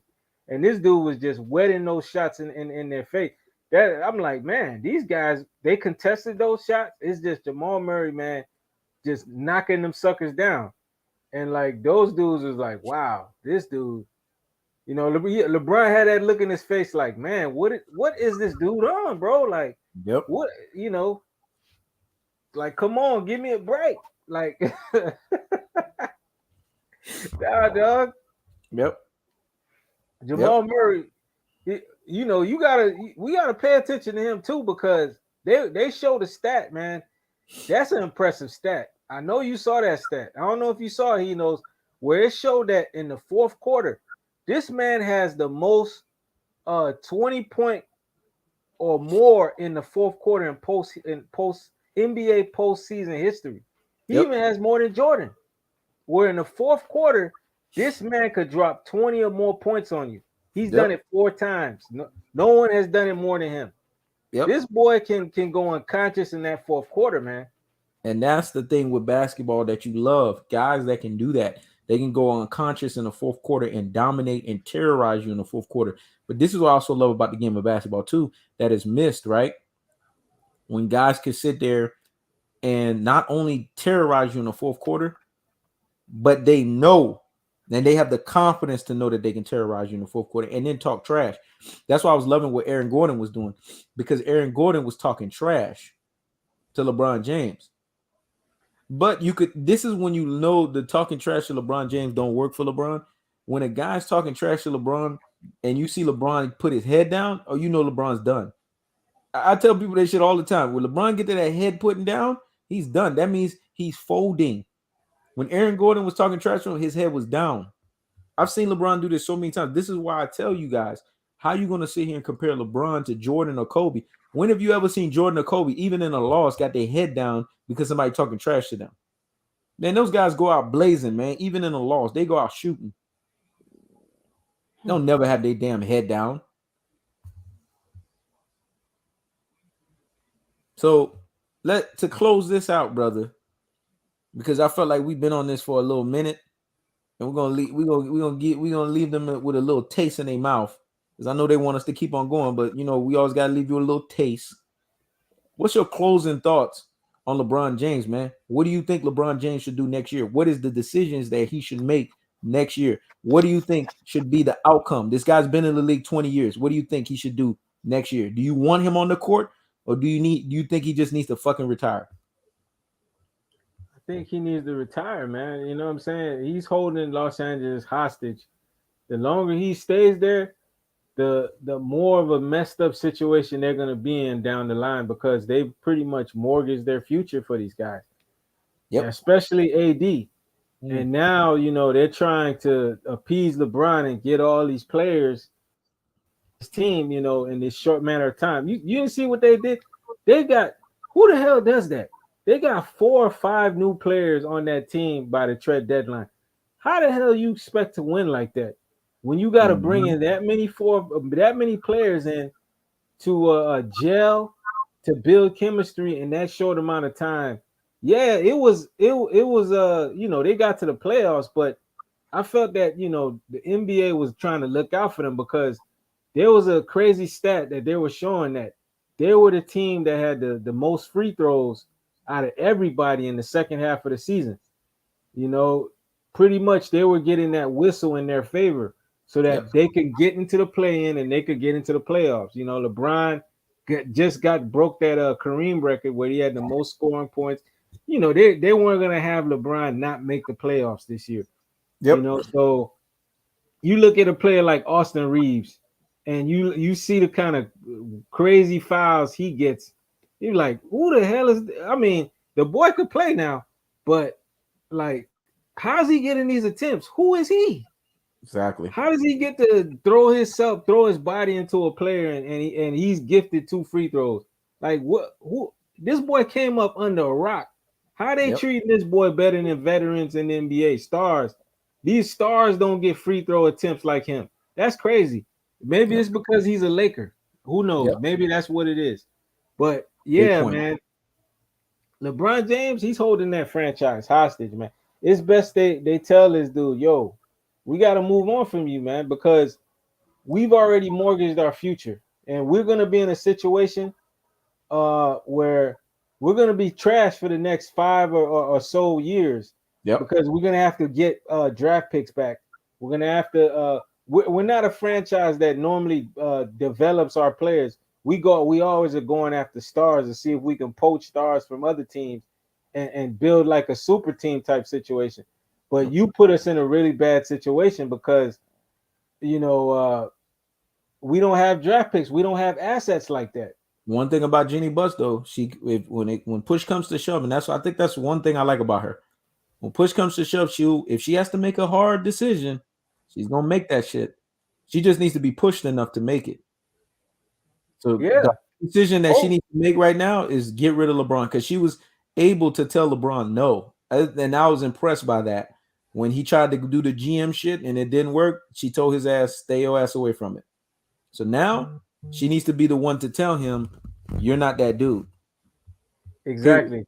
But let's be honest, man. LeBron likes the attention. He put this mulling retirement report out just to get some attention, to take the story away from him Yeah, but getting here's the swept. problem. Here's the problem. It's not working because see, if this was LeBron 5 years ago, it would have worked. If anything, people, you could tell the end of LeBron James is inevitable at this point Yeah, because of course. no one is sitting there sympathizing with him. They're actually saying, "Yeah, you should go." I saw Stephen A. Smith earlier said, "Yeah, the ship may have sailed." So that means they're not sympathizing. If this was a few years back, they would be like, "No, LeBron, you can't go. You're the guy." So they're not falling for that bullshit no more, man. At this point, it's more of he needs to just fucking go. If we're being honest with ourselves, he just needs to go. Exactly. And when he goes, that's going people now the masks are coming off, the gloves are coming off. Now you really them bought and paid for guys that you've been me and you've been talking about throughout the years. Oh, they'll be Now gone. we really gonna get their honest opinions about LeBron, not Yeah, the because fake. now they're gonna have no choice but to be real basketball fans again. Because Exactly. they're gonna have to really pay attention to the nuance of the game the way it's supposed to. This is why I like when LeBron is not around. Because basketball is actually played at a more funner level. Like now I can go back because now LeBron is eliminated. I'm gonna start watching basketball again. When LeBron is not there, I can watch it. It's fun. But when he's around, I don't like watching it. Him and Stephen Curry, when they're around, I don't like watching it. That's why last year I couldn't stomach the shit. And this year I couldn't stomach it until LeBron was gone. And now he's gone. Man, my TV's back on. Because I know they're going to be playing X's and O's basketball, and they're going to be playing, and now it's going to be about who's just a better team. There's not going to be this one cloud of a guy that people are going to be paying attention to saying he's just better than everyone else. No one's not going to care about that.